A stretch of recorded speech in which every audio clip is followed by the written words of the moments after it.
ಕಬ್ಬು ಬೆಳೆಗಾರರದ್ದು ಲಾರಿಗಳೆಲ್ಲ ಸುಧಾರಣೆ ಬಾಗಲಕೋಟೆಯಲ್ಲಿ ಸರ್ ರೈತರು ಮುಧೋಳ್ನವ್ರು ಮಾತ್ರ ಬೇರೆ ಎಲ್ಲ ರೈತರು ಒಪ್ಕೊಂಡಿದ್ದಾರೆ 3,300 ರೂಪಾಯಿ ಕಬ್ಬಿನ ರೇಟ್ ತಗೊಳ್ಳಿಕ್ಕೆ ಒಪ್ಕೊಂಡಿದ್ದಾರೆ. ಮುಧೋಳ್ನವ್ರು ಮಾತ್ರ ಒಪ್ಪಿದ್ದಾರೆ. ಅವ್ರ ಜೊತೆನೂ ಕೂಡ ಮಾತುಕತೆ ನಡೀತಾ ಇದೆ.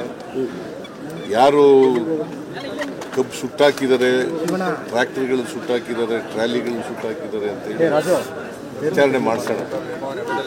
ಯಾಕಂತಂದ್ರೆ ರೈತರು ನಾವು ಸುಟ್ಟಿಲ್ಲ ಅಂತ ಹೇಳ್ತಾರೆ. ಅದಕ್ಕೋಸ್ಕರ ವಿಚಾರಣೆ ಮಾಡಿಸಿ ತಪ್ಪಿಸರಿಗೆ ರಾಜಕೀಯ ಪ್ರಚೋದನೆ ಇದೆಯಾ ಸರ್? ರಾಜಕೀಯವಾಗಿ ಏನೋ ಪ್ರಚೋದನೆ ಇದೆಯಾ ಹೋರಾಟದಿಂದ? ಕಲಬುರಗಿ ಬೀದರ್ ಭಾಗದಲ್ಲಿ ಇದ್ದೇ ಇರ್ತದೆ ಪ್ರಚೋದನೆ. ಬಿಜೆಪಿ ಅವ್ರಿಗೆ ಬೇರೆ ಏನು ಕೆಲಸ ಇಲ್ಲ, ಪ್ರಚೋದನೆ ಮಾಡೋದೇ ಕೆಲಸ ಅವರು.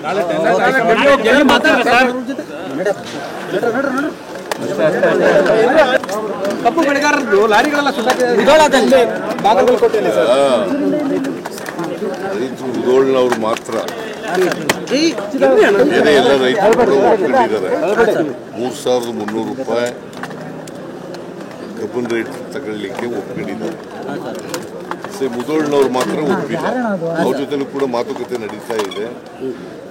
ಯಾರು ಕಬ್ಬು ಸುಟ್ಟಾಕಿದ್ದಾರೆ, ಟ್ರ್ಯಾಕ್ಟರ್ಗಳನ್ನು ಸುಟ್ಟಾಕಿದ್ದಾರೆ, ಟ್ರಾಲಿಗಳನ್ನು ಸುಟ್ಟಾಕಿದ್ದಾರೆ ಅಂತೇಳಿ ವಿಚಾರಣೆ ಮಾಡಿಸೋಣ. ಯಾಕಂತಂದ್ರೆ ರೈತರು ನಾವು ಸುಟ್ಟಿಲ್ಲ ಅಂತ ಹೇಳ್ತಾರೆ.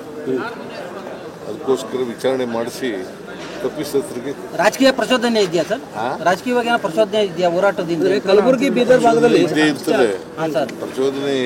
ಬಿಜೆಪಿ ಅವ್ರಿಗೆ ಬೇರೆ ಏನು ಕೆಲಸ ಇಲ್ಲ, ಪ್ರಚೋದನೆ ಮಾಡೋದೇ ಕೆಲಸ ಅವರು.